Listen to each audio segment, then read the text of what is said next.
Alhamdulillah nahmaduhu wa nasta'inuhu wa nastaghfiruh wa na'udzu billahi min shururi anfusina wa min sayyiati a'malina. May yahdihillahu fala mudhillalah wa may yudlil fala hadiyalah. Asyhadu an la ilaha illallah wahdahu la syarika lahu wa asyhadu anna Muhammadan 'abduhu wa rasuluh. Allahumma shalli ala Muhammadin wa ala ali sayyidina Muhammad. Saya ucapkan selamat pagi. Mungkin barangkali ada yang menyimak siang. Selamat kepada siswa-siswiku yang mungkin non-muslim. Kita sama-sama bersyukur kepada Tuhan Yang Maha Esa karena berkat nikmat dari Tuhan sehingga kita masih bisa sama-sama menikmati keadaan meskipun keadaan ini tidak sesuai yang kita harapkan, tetapi banyak hal yang bisa kita petik, banyak hal yang bisa kita ambil dari hikmah kejadian-kejadian ini.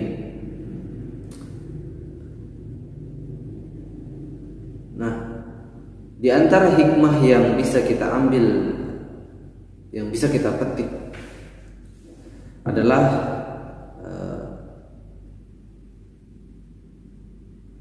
kesehatan. Jadi ketika kita berada di masa pandemi seperti ini, yang pertama, ketika kalian sekolah, hendaknya pagi-pagi kalian harus berangkat. Ada yang menggunakan angkot, ada juga yang menggunakan Grab. Kita tidak bisa pungkiri bahwasannya dimanapun kita pergi tetap ada kekhawatiran akan terjadi kecelakaan apapun bentuknya. Maka ketika kita belajar di rumah seperti ini dalam keadaan daring, maka hal kemungkinan seperti itu akan minim. Dan selanjutnya segi pengeluaran kita pun lumayan berkurang gitu kan. Dari biasanya kita menggunakan sewa angkot, sewa Grab gitu kan, atau isi bensin buat motor sendiri atau gimana. Tapi kita tidak hanya mengeluarkan kuota nggak nyampe 1 giga dalam sehari. Ya kalau kalian pergunakan itu hanya untuk PJJ gitu kan, nggak nyampe 10.000 pengeluaran kita. Ya bisalah sampai 1.000 atau 2.000. Paling pengeluaran PJJ ya ada 300 MB gitu kan, atau 400 MB, setengah dari 1 giga atau gimana lah perhitungannya, saya wallahu alam. Intinya nggak seboros ya, nggak seboros ketika kita harus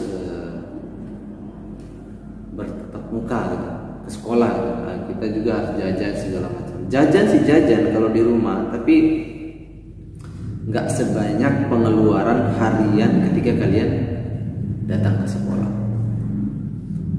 Ke siswa-siswiku yang saya banggakan dimanapun kalian berada, maka intinya adalah kita tetap harus bersyukur apa yang ada hari ini. Yang pertama, diberikan kesehatan yang luar biasa sampai hari ini kita masih bisa PJJ, itu yang paling penting. Yang kedua adalah kita masih bisa mengikuti pembelajaran meskipun dalam keadaan jarak jauh. Ini kenikmatan luar biasa. Yang ketiga adalah setidaknya dengan online seperti ini, kalian lebih banyak dengan orang tua kalian di rumah. Nah, siswa-siswi yang saya banggakan dan yang saya cintai karena Allah Subhanahu wa taala, tidak ada yang bisa kita tandingi dari nikmat-nikmat yang telah dikaruniakan oleh Tuhan Yang Maha Esa. Karena apa? Dengan nikmat itu kita bisa menggunakan semua yang ada ini dengan sesuai dengan tempat. Bayangkan ketika nikmat itu diambil oleh Allah, pada diri kita, lalu apa yang kurang? Contoh, kita punya mata. Ketika kenikmatan mata berkurang, apa yang bisa kita lakukan? Maka kita mesti bersyukur sampai hari ini kita masih berada dalam kondisi normal, keadaan sehat. Mohon maaf ya. Jadi apapun keputusan dari Allah, keputusan dari Tuhan kita tidak bisa harus menentangnya. Karena hidup di dunia ini, segala sesuatu yang kita nikmati semuanya bersifat semu. Setiap pertemuan pasti ada perpisahan. Setiap sesuatu hal yang indah pasti ada rasa bosannya. Setiap sesuatu hal yang kita biasakan, kita mengagumi, suatu saat juga kita akan tidak menyukainya.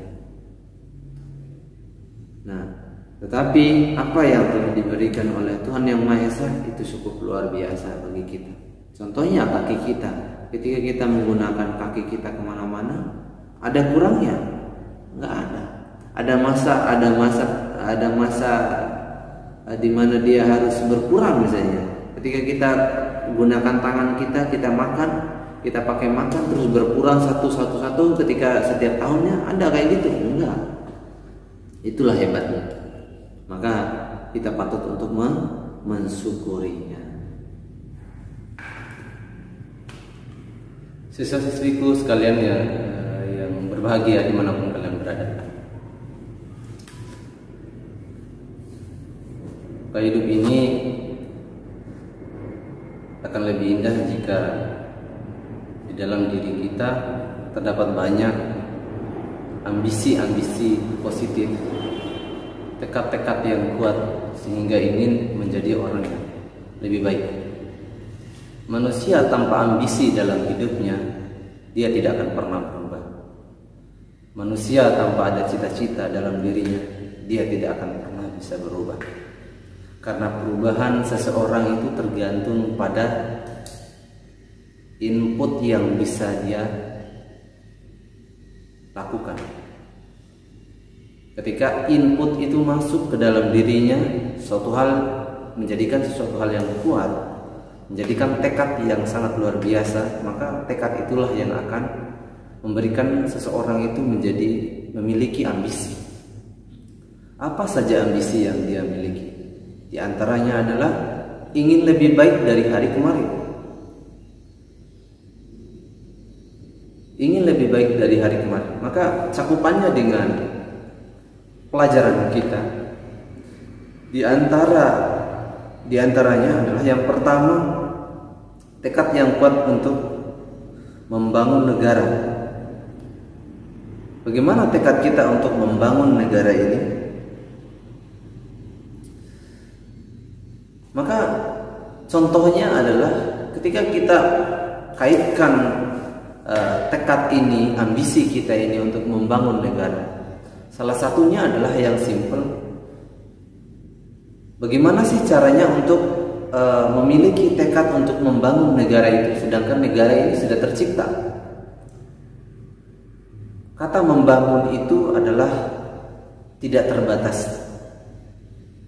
Membangun bisa dimaknai dengan meningkatkan.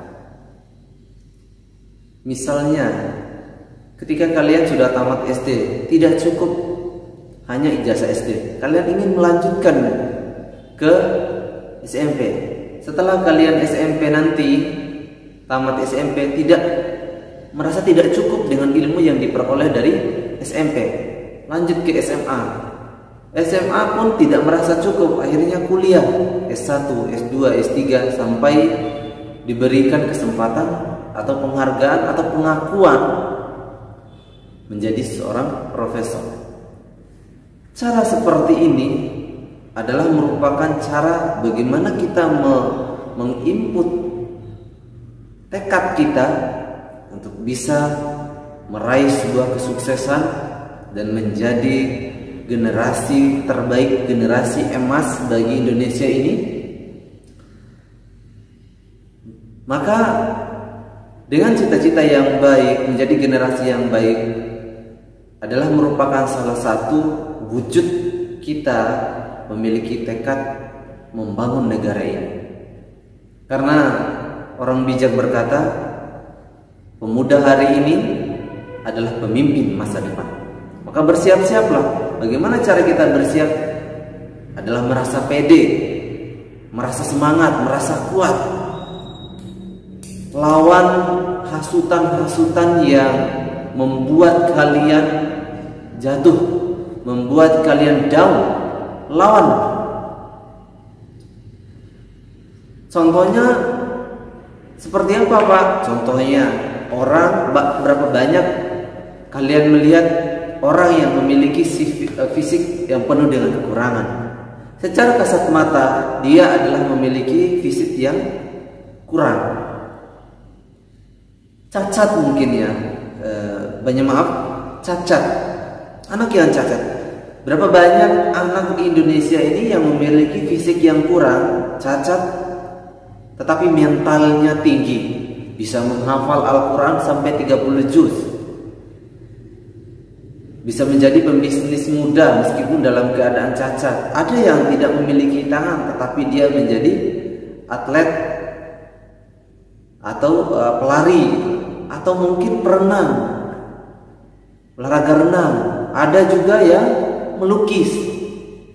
Banyak hal yang dilakukan oleh manusia meskipun dia dalam keadaan keterbatasan. Coba kita lihat berapa banyak di jalan sana orang tua yang masih kuat untuk jualan meskipun dalam keadaan umur yang tua. Dia tidak membunuh karakter semangatnya hanya untuk memutuskan semangatnya untuk meraih kesuksesan. Sukses itu ada di tanganmu, bukan di tangan orang lain. Karena siapapun berhak untuk meraih kesuksesan. Tadi yang pertama adalah memiliki tekad yang kuat. Bagaimana tekad kita? Kita asah kemampuan kita. Jangankan yang tumpul. Kalian pernah lihat pisau yang tumpul yang nggak bisa dipakai apapun? Ketika diasah terus, diasah, maka pisau ini pun akan menjadi tajam. Sama halnya dengan manusia. Tidak ada manusia yang bodoh, tetapi banyak manusia yang malas. Malas belajar, malas untuk mau tahu, malas untuk bekerja, sehingga hidupnya hanya itu-itu aja. Tapi bagaimana caranya kita untuk membangun jiwa kita, untuk meningkatkan kualitas kita, untuk bisa bersaing dengan bangsa lain, minimal bersaing dengan orang-orang sekitar kita, menyetarakan kita dengan orang lain. Kalau orang lain bisa sekolah, kenapa aku enggak? Kalau orang lain bisa punya ini, punya itu, kenapa aku enggak? Kalau orang lain bisa kuliah, bisa S1, S2, S3, bahkan jadi doktor, profesor, kenapa aku tidak? Mau ukur dengan ekonomi bisa dipatahkan dengan potensi. Maka dengan tekad yang kuat, dengan potensi yang luar biasa, maka orang itu bisa meraih segala sesuatu. Karena tidak selamanya potensi ekonomi itu bisa mematahkan, bisa mengalahkan potensi kecerdasan atau manusia. Maka jangan pernah kalian berpikir bahwa karena kalian punya ekonomi yang lemah, jadi kalian sehingga minatnya untuk mau berusaha untuk lebih baik tidak ada gitu. Jadi ada sebuah kisah namanya Biru Qadriyah. Jadi ini seorang perempuan namanya Biru Qadriyah. Dia punya cita-cita ingin menjadi seorang dokter. Tak kala itu dia ceritakan kepada ayahandanya. Jadi dia sambil berbaring di pangkuan ayahandanya, dia ceritakan, dia minta sesuatu. Ayah, saya habis SMA ini saya ingin menjadi kuliah dokter. Ayahnya nggak bisa ngomong apa-apa, hanya bisa terdiam. Lalu di keesokan harinya, di pagi hari, lalu dia melihat ayahnya naik sepeda lalu pergi berangkat. Wallahu alam dia pergi kemana. Nah, dia sadari bahwa ekonominya nggak ada. Ayahnya adalah seorang buruh tani. Apa yang bisa dilakukan oleh ayahnya? Tetapi dengan kemampuan yang dia miliki, dia bisa memperoleh beasiswa bidik misi, dan sampai dia bisa berbicara di hadapan presiden, di hadapan orang besar, di hadapan para menteri. Pada saat itu memberikan kesan-kesan sebagai penerima beasiswa bidik misi atas prestasi yang mereka miliki. Dan hari ini Biro Qadiriyah ini seorang perempuan bisa menjadi dokter tanpa harus memiliki ekonomi yang luar biasa. Bisa kita ambil, bisa kita petik dari makna ini.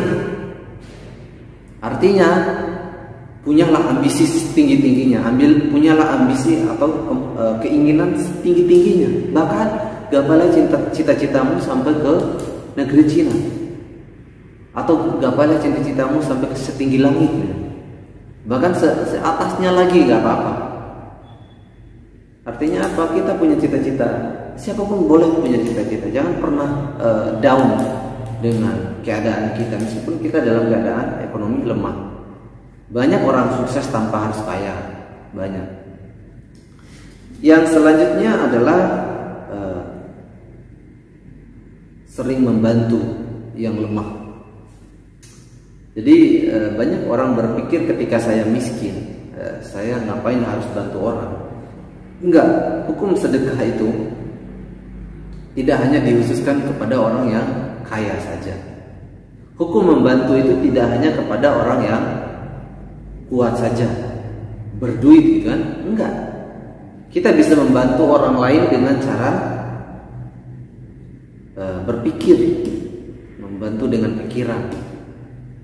Atau mungkin ketika teman kalian punya masalah gitu, lalu dia ceritakan masalahnya, kalian kasih solusinya begini sesuai dengan pengalaman saya, atau mungkin pengalaman yang pernah saya dengar, berdasarkan pengalaman yang saya peroleh. Nah ini kalian kasih ilmunya. Itu termasuk membantu yang lemah. Lalu yang lainnya apa? Membantu yang lemah diantaranya adalah secara tenaga gitu, gotong royong kayak tadi gitu, bangun rumah segala macam, mengangkut rumah, itu termasuk membantu. Hukum sedekah itu tidak harus kita meniatkan untuk sedekah, tetapi hukum sedekah itu ketika apa yang kita lakukan, ketika apa yang kita bantu kepada orang lain, maka diganti dengan pahala sedekah, itu maksudnya. Jadi kita tidak membahas mengenai sedekah karena bukan mata pelajaran kita. Poin yang ketiga ini adalah membantu yang lemah. Salah satu cara kita mewujudkan potensi manusia untuk menyetarakan dengan potensi orang lain adalah dengan cara kita menyetarakan kemampuan. Kelemahan-kelemahan yang dimiliki orang itulah yang membuat dirinya tidak pede untuk melakukan sesuatu. Ada orang yang cerdas secara otak, dia punya kecerdasan, tetapi dia diam, lemah dia. Dia di kelas ketika belajar dia diam aja, nggak ngomong, nggak banyak ngomong. Tetapi ketika mengerjakan tugas dia selalu memperoleh nilai 100. Kelemahan seperti inilah yang harus kita wujudkan, bangkitkan. Karena apa? Semangat jiwa muda itu lebih baik daripada 100 jiwa tua. Apa gunanya? Bung Karno ketika dia berpidato, apa yang dia katakan? Berikan aku 10 pemuda maka aku akan guncangkan dunia. Dunia yang ingin diguncangkan. Nah, faedah dari kalimat ini adalah ketika kita muda-muda seperti ini, apalagi di umur kalian, sangatlah muda umur kalian. Di umur kalian ini adalah sangatlah bagus untuk membentuk karakter agar menjadi orang yang semangat, baik dalam belajar bekerja, membantu keluarga, semangat untuk meraih prestasi, menciptakan karya-karya, hatta membuat bunga untuk taplak meja atau membuat bunga-bunga hias untuk guru-guru kalian, itu sebuah potensi. Dengan mengurangi aktivitas-aktivitas yang tidak bermanfaat atau tidak berfaedah. Nah, ini adalah 3 hal penting yang harus kita tanamkan dalam diri kita sebagai kemajuan generasi Indonesia ini. Nah, apakah ini salah satu materi Bapak? Ya, ini materi. Apa harus saya ngomong, baiklah kita akan melanjutkan pada materi? Enggak. Kita sudah paham. Udah sekian kali kita belajar bertatap secara PJJ ini. Kenapa harus kasih petunjuk terus, kan?